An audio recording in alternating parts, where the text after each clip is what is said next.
আমাদের বড় ভাই আক্তার হোসেনের উপর নিউ ইয়র্কে গতকাল সন্ত্রাসী নিষিদ্ধ আওয়ামী লীগ এবং তার দোসররা হামলা করেছে এবং একই সাথে আমরা দেখতে পেয়েছি ডক্টর মোহাম্মদ ইউনূস বাংলাদেশের প্রধান উপদেষ্টা ওনার সফরসঙ্গীর উপরে সন্ত্রাসী ছাত্রলীগ এবং নিষিদ্ধ আওয়ামী লীগের সন্ত্রাসীরা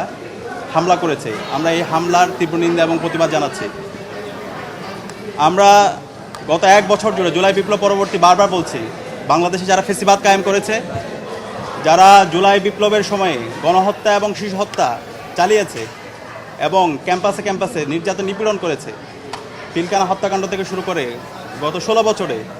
যে এই হত্যাকাণ্ডগুলো চালিয়েছে, নিষিদ্ধ ঘোষিত ছাত্রলীগ, নিষিদ্ধ ঘোষিত আওয়ামী লীগ এবং তার সকল দোষরদের দৃষ্টান্তমূলক বিচারের আওতায় নিয়ে আসতে হবে।